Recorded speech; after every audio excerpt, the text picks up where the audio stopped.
everybody. Welcome to After the Sermon. My name's Justin. And I'm Daniel. How's it going? And thanks for hanging out with us and watching these videos. We are continuing to study the Gospel of John in our series called Know the King.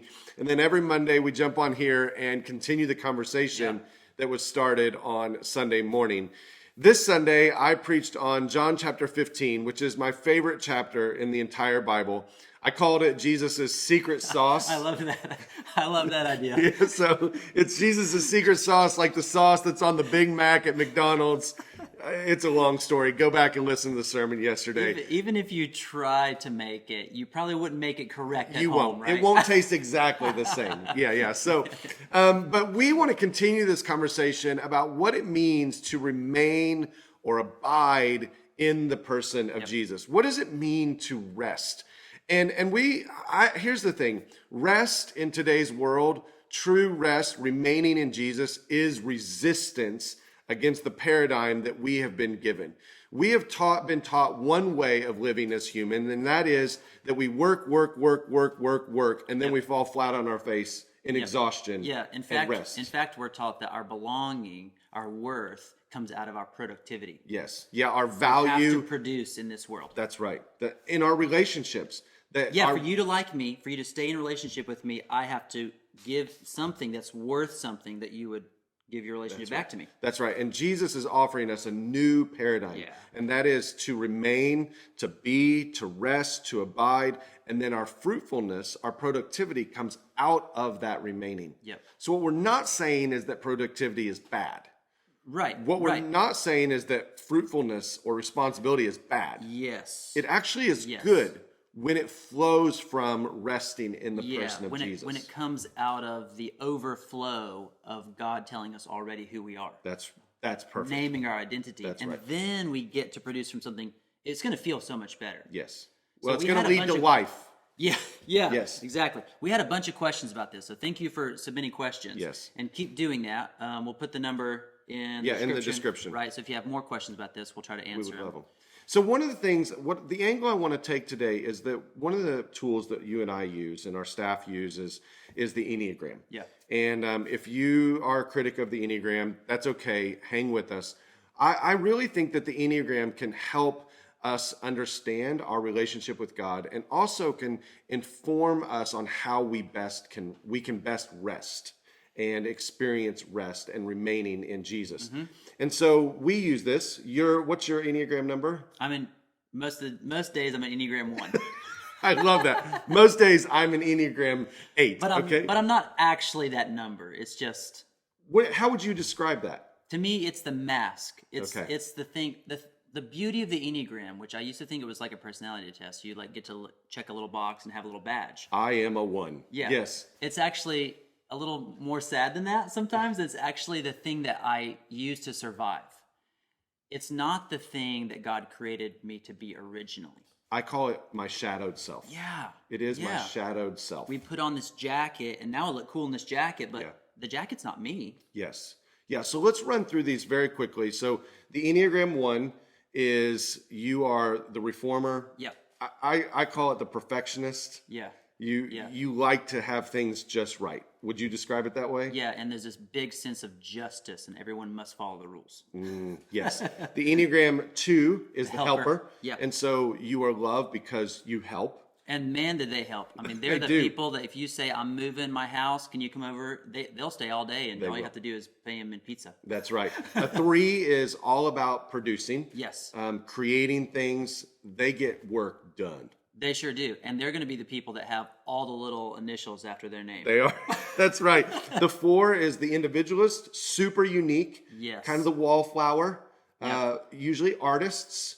Yeah. That's very, very artistic, very creative. Yeah, very emotional and in tune, and they like to kind of wallow in those feelings. Yes, have big feelings. Yeah. Big feelings. 5 is very analytical.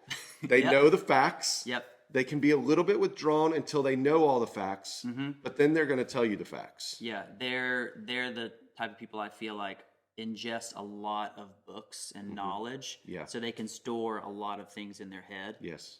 Yeah. You know? Yeah. If you need to know something, Go talk Ask to a an five. Enneagram But 5. also, they're going to create a barrier in the relationship where you can't get inside inner circles. Yeah. That's kind of the negatives about the fives. Yeah. But it's also that they're very protective of themselves. Yes. Enneagram 6, loyalist, Mm-hmm. but also worst case scenario. Yeah, they've got the go bag in their car.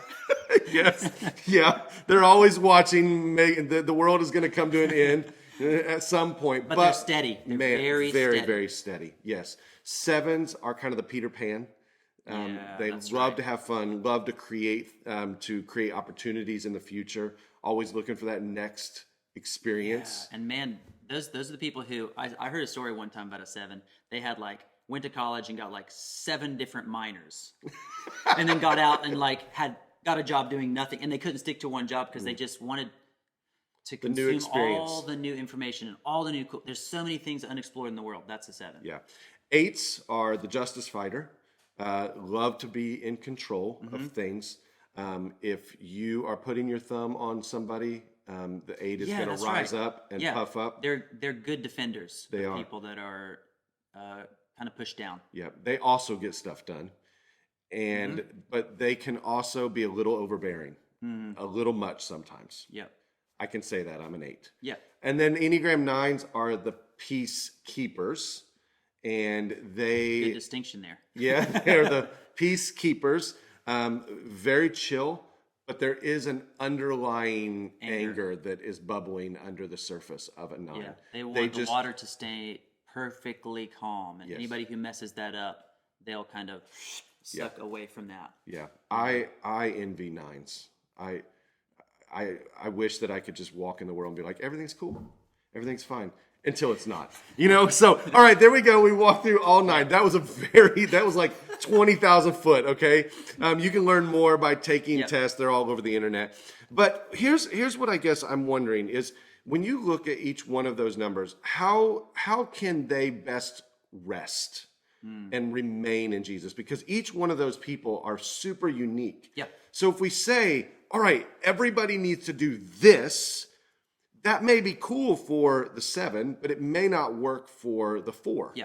And so each of us is unique. And so when we're talking about abiding in Jesus, remaining in Jesus, there are some spiritual practices that we want to live out as followers of Jesus, but our resting is probably going to look unique for each of us. So what do you think? Like, as an Enneagram 1, what is something?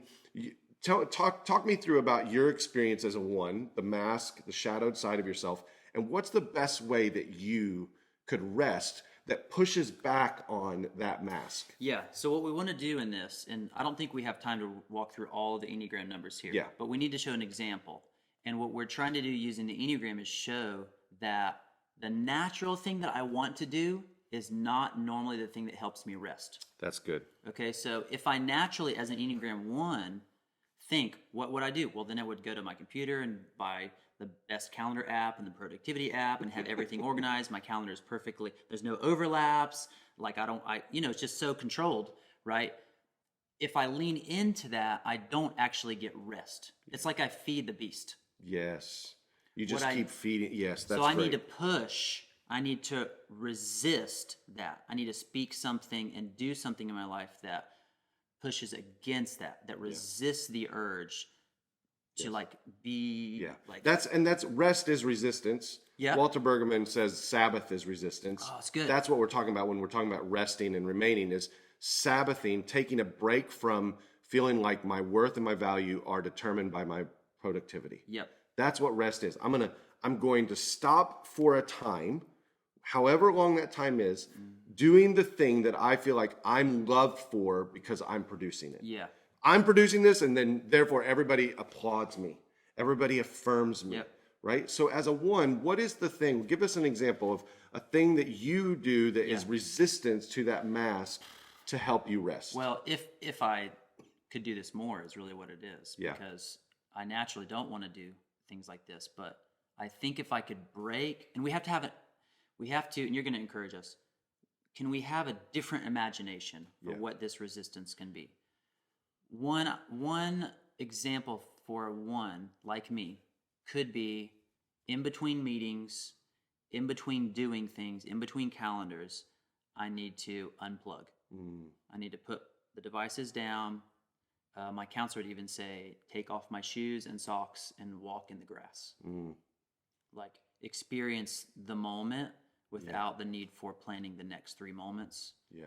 And not worried about the thing that's about to happen. Yeah. That's good. You know, so that's a break from routine. Yeah. Is what is there? What's good for me? That's It propels me to something probably that was at the core of me as a child, which was not a 1. I was not a 1 as a kid, right? There was more joy, more creativity, more spontaneity. So that's the pushback. Yeah. The resistance is for me to be more spontaneous and fun and smile and not think things so seriously. Not white knuckle things. Yeah. That's really good. That's a great example. And as you were giving that, I was sitting here trying to come up with one for my 8, and I'm having a really hard time. Yeah, because our brain knows how to keep surviving the way we've always survived. Yes. Yeah. So which that brings me to this. I think part of the remaining in Jesus is we have to believe that Jesus is always present and always at work. He is present with the 1s, the 2s, 3s, 4s, all the way down through the Enneagram. He's present in all of these things that we want to try to use as rest. Yeah. He's present. He is always at work. So what I want to encourage myself to do and encourage all of us to do is, if you're struggling coming up with an example on how to rest, I want you to ask Jesus for a new imagination. Yeah. Like, give me a new imagination on how I can rest as an Enneagram 8. And then let him give you some ideas. And when an idea pops in your head, don't just name it as wrong right away. Try it on. See if it fits. I love that on Amazon you can buy an outfit and be like, you can try that on for 7 days. You know, like, try that sucker on, wear it around, see how it fits. Yeah. And then if it helps you feel more rested and more connected to the vine, awesome. Then keep doing it. And if it doesn't, take it off and set it aside and ask Jesus for another example, for another imagination on what you can do as your Enneagram number. See, the thing about it is, it could seem wrong at like first instinct. It could might. seem wrong to you. Yes, it might, because it is resistance. It might feel uncomfortable. You're like, but if I do that, and a bunch of bad news will come up. If I tried that, then, and you'll hear something like, no one will love me anymore, or I'll lose this promotion, or, I mean, that's extreme, but there could be minor ones like, so lose a friendship. As an Enneagram 8, I'm always active. Like, there's always something to do, and there's always something to fight. There's always something to be angry about. So as an Enneagram 8, I'm sitting here thinking, what helps me rest the most is by taking my headphones out, putting my phone aside, and going for a walk. And I need to, as you said, unplug. I need to not listen to more information. I need to, because I'm listening and I'm creating notes, I'm creating to-dos, I'm getting fired up, you know, like all those things. I need to put it all aside, and I need to go for a walk, and I need it to be quiet. I really need to be quiet as an 8. If that's 5 minutes, 10 minutes, great. It doesn't need to be an hour. But just to remind myself that God is present in the quiet. Now, I think here we've got to finish this up, but here's the thing. Like, we're talking about remaining in me, and that me is Jesus. You could do these things apart from Jesus, but I can't guarantee they're going to lead you to produce the fruit of the Holy Spirit in your life. We want to remain in Jesus. And so as you're doing this, as you're learning to rest in your Enneagram number, be in conversation with Jesus. Maybe even grab a verse that means a lot to you, and as you go on a walk, as you walk through the grass, as you play with your kids, as you sit and sip on your cup of coffee, as you journal, hold that piece of the Word of God with you. Carry it with you and let it speak over you, because we want to remain in Jesus. We want to rest in Jesus, because he promises that when we rest in him, we will produce good fruit. And we have everything we need in Jesus. That's right. Everything we need. And that's why we can Sabbath, because we have everything that we need in him. That's right. Awesome. All right, let's land the plane. You good? We got to. If you have more questions, share them in the description below. Shoot us a text message. We'd love to continue this conversation. All right, until next time, see you later. Bye-bye.